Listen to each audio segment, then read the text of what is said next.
It is overtime here again at Old Favorite Friday, talking about incredible classic beers. And because it is the Christmas season, we are talking about another classic Christmas ale. And I love Christmas ales. They do go in all kinds of different styles. Every brewery makes their own style of Christmas ale. For instance, Sierra Nevada, the Celebration, which is an IPA, which we did years ago. But you will find a lot of this category of beer, and that's the Scaldis Noel. That is a Belgian dark strong ale that is kind of a very popular style of Christmas ale. Even a lot of American breweries, such as Barrel of Monks, do a Belgian dark strong ale as their Christmas ale, often with Christmas spices. And this is a beer that I was introduced a long time ago. This beer is 12% alcohol. It is that Belgian dark strong ale with all that candy sugar, raisin, fig, caramel, molasses, dark fruit like cherries, blackberries. It has all those great flavors that I associate with the holidays. But this is a beer that I remember drinking back in this place called Coffee District in Delray Beach, one of my original craft beer haunts, one of the original craft beer places you can get specialty craft beer in South Florida. And we used to get so excited when this beer would come in, both in bottles, and so I think sometimes Chung, the owner, would get it on draft. And at 12%, as a new craft beer drinker, it was so amazing to try a beer that tasted like this, that was that high in ABV. I came from the wine world originally, so I always looked at a beer like this much more like a wine than I looked at it as a beer. And it really helped to open my eyes to what craft beer and what classic beers could be. It is up there with my favorites as far as this style of beer. St. Bernard's Christmas Ale is one of them. Nishouf is another one. There's several other ones out there I can name. Some of them I've been able to feature here on Old Favorite Friday, not all of them. But what I'm kind of shocked at about this beer is that it drinks really cleanly. Cleanly is not the right word. It's very flavorful, but it's not cloying. That's the word I'm looking for. It's not cloying. There's the right amount of sweetness in this beer without being overly sweet. I think even with like the Belgian Quad, which is most of the time when it's made by a classic Belgian style brewery, they give it the right amount of the balance of dryness and sweetness. But even with the Christmas ales, you'll even see things get a little overly sweet, and this just does not do that. It's got a nice balance there. You see in the color, I don't know if you'll be able to see through this, but it has this beautiful, almost like ruby red color. It goes through it, meaning it's not too dark. It has a nice blend of those caramel malts, roasted malts, and that nice Belgian candy sugar, which really gives it those different layers and levels of flavor.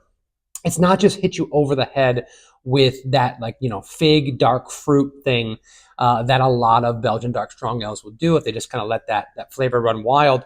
There's other layers in this of the malt flavor as well. Really love this. I really love this as a food pairing beer as well. A lot of different things you can do with this beer. I would love this with roasted meats. I think those natural fruity flavors are kind of brought out and amplify some of those flavors in the meat. And it pairs really well because it has that body. It's 12% alcohol. I would pair this almost like I would pair a Zinfandel or an Australian Shiraz that has all those big, bold, fruity flavors to go along with some of those cuts of meat. Even like things like venison, game meats go really, really well together. I think a classic one would be like duck with like an orange sauce or something of that nature, because those flavors would pair really, really well together. But anything that's like rich and full flavored. Another thing that I'm really interested in with this beer is that because this is a Belgian brewery that has been around for a very long time, and because I always think of these breweries as their beers being kind of timeless, I didn't realize that this beer actually came out for the first time in 1991. At least that's what I read on their website. So I would have thought this beer was much, much older than that. It still definitely qualifies for Old Favorite Friday, being from 1991. I think I was in middle school around that time. So it definitely works for Old Favorite Friday. But if you would have asked me, I would have thought this beer came from the 70s or the 80s, some earlier time. It really is a delicious and excellent representation of the Belgian style Christmas ale. I think it's drinkable for all kinds of people. I don't think you have to just be into Belgians to enjoy this. I think you have to be, some people are intolerant of a Belgian ale yeast. They don't like some of those fruity or phenolic esters. You have to be into that to enjoy this beer.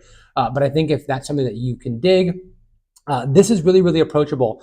You can bring this to your family's, dinner table around Christmas time, and let other people that have not tried a beer like this before try it for the first time, and you might get some real pleasant surprises. This is a style of beer when we do excuse me, for my father Christmas, Belgian dark strong ale.